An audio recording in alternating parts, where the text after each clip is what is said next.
दोस्तों, मैं डॉक्टर संतोष फिर से आपके सामने। आज हम डिस्कस करेंगे कि योग और नेचुरोपैथी जब भी हम प्रैक्टिस कर रहे होते हैं तो उनको करने से पहले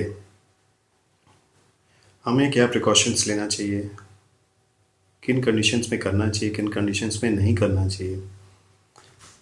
सबसे पहले हम ये समझेंगे कि जब आप योग कर रहे होते हैं तो किस समय करना चाहिए।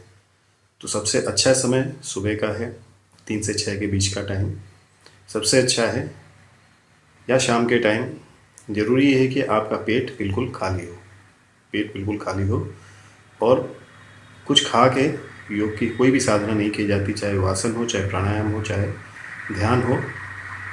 योग साधना खा पी के नहीं की जाती।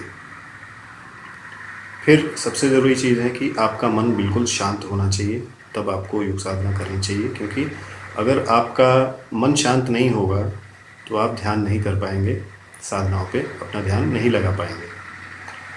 तीसरा ये है कि अगर आप के कपड़े बहुत ही टाइट हैं तो आप साधनाओं को नहीं कर पाएंगे। तो आपको ये भी ध्यान रखना है कि आपके कपड़े बिल्कुल लूज़ हों और आप कंफर्टेबल हों।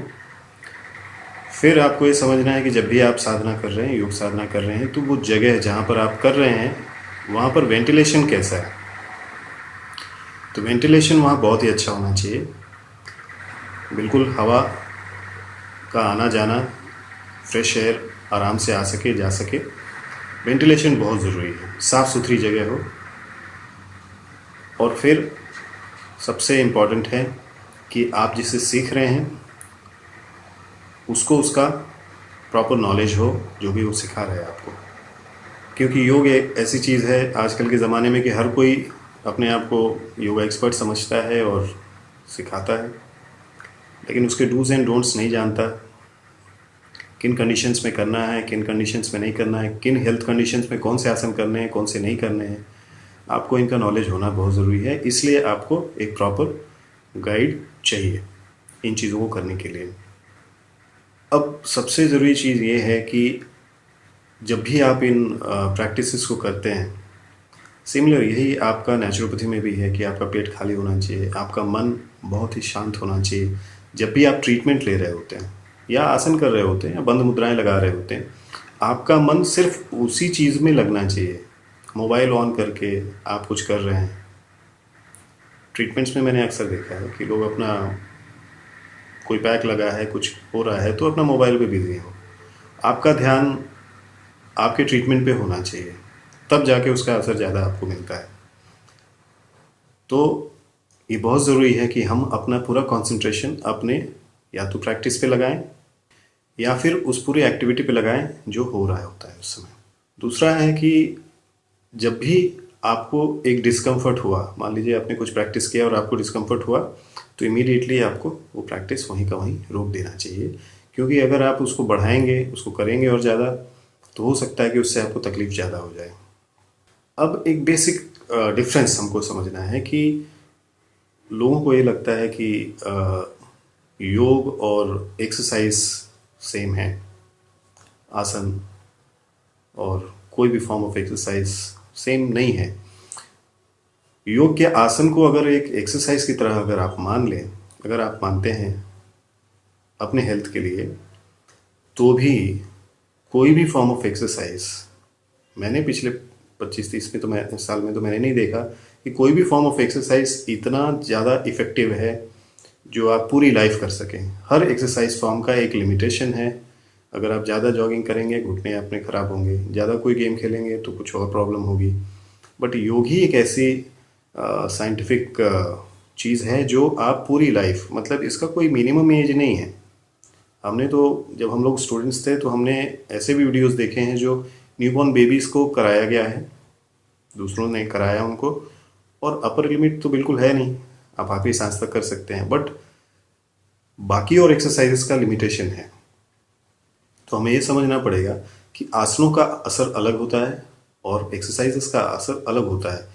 आप योग को आसन की तरह भी कर सकते हैं और उसमें थोड़ा मॉडिफिकेशन करके उनमें उन एक्सरसाइजेस का भी इफेक्ट ला सकते हैं। इसलिए इसको आप पूरी लाइफ कर सकते हैं, बट उन एक्सरसाइजेस को आप पूरी लाइफ नहीं कर सकते। कॉम्बिनेशन आप डेफिनेटली कर सकते हैं ताकि वेयर एंड टेयर जॉइंट्स का कम से कम हो।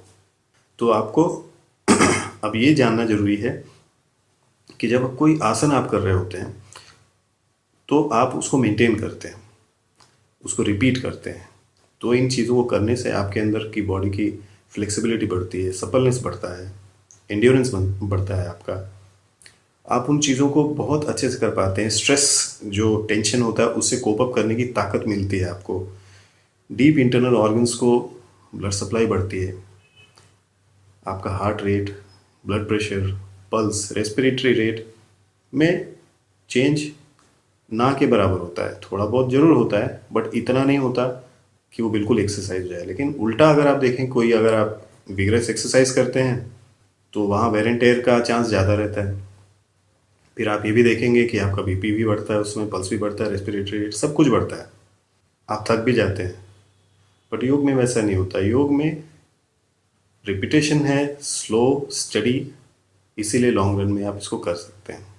हाँ, लेकिन अगर इसी इफेक्ट को अगर आपको पसंद है कि नहीं मुझे कुछ विग्रेस चाहिए, तो आप योग को उस तरीके से मॉडिफाई कर सकते हैं।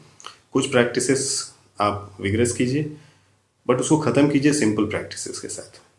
और योग ही एक ऐसी चीज़ है जो आपके physical body, mental body, spiritual body सब पे एक्ट कर सकता है। बाकी फॉर्म ऑफ एक्सरसाइज सभी पे एक्ट नहीं कर सकता। तो इसलिए डूज एंड डोंट्स हमको समझना बहुत ज़रूरी है ताकि हम सही तरीके से सही चीज़ कर पाएँ। नहीं तो हम भटकते रहेंगे कि क्या सही है क्या गलत है, कौन करा रहा है जो वो सही है, सही करा रहा है या गलत करा रहा है। इसमें नहीं, पहले ये खोजिए कि आप सही चीज़ कर रहे हैं, सही आदमी आपको सिखा रहा है। और फिर आपका विजन बहुत क्लियर होना चाहिए कि आपका एम क्या है, हेल्थ है या फिर जस्ट आप बाकी लोगों के एक टीम है, बहुत लोग कर रहे हैं, आप ही कर रहे हैं। ऐसा नहीं होता। जब भी आप साधना कर रहे होते हैं, योग साधना कर रहे होते हैं, तो एक तरह से शरीर और आत्मा की साधना है। आपका जब शरीर स्वस्थ होगा तभी आपका मन भी स्वस्थ होगा। और योग अकेली एक विधा है जो आपको शरीर और मन को स्वस्थ करने की एक टेक्निक देता है। बाकी किसी के पास नहीं है, किसी भी सिस्टम में भी नहीं है। सिर्फ योग ही है जो आपको कंप्लीट हेल्थ दे सकता है। इसलिए रेगुलरिटी बहुत ज़रूरी है। आलस छोड़कर साधना, योग साधना रेगुलरली कीजिए, क्योंकि जो इफ़ेक्ट पॉजिटिव इफ़ेक्ट आपको योग दे सकता है वो किसी भी फॉर्म में नहीं मिल सकता, कोई भी एक्सरसाइज नहीं दे सकता है। एज ए कार्डियो अगर आप लेंगे तो डायनेमिक सूर्य नमस्कार आप कर सकते हैं। इससे बेटर कार्डियो एक्सरसाइज कहीं नहीं मिलेगा आपको। आप करके देखिए, आपको पता चल जाएगा। अलग अलग स्पीड्स में अलग अलग वेरिएशंस हैं। सूर्य नमस्कार का कोई भी फॉर्म उठाइए, आप करके देखिए, कार्डियो इससे बेस्ट नहीं है आपका। उसी तरीके से योग से बेटर रिलैक्सेशन आपको नहीं मिलेगा। आपकी ब्रीदिंग के लिए इससे बेटर कोई प्रैक्टिस नहीं मिलेगी। तो योग को चूज़ कीजिए, बाकी चीज़ों से बेटर है योग। और अगर आपको इच्छा है ही कि आप बाकी चीज़ें भी करें, तो आप जिम या बाकी फॉर्म ऑफ एक्सरसाइज को पहले कर लीजिए और बाद में योग कीजिए उसके बाद, ताकि उसके वेर एंड टेयर को ये कॉम्पनसेट कर सके।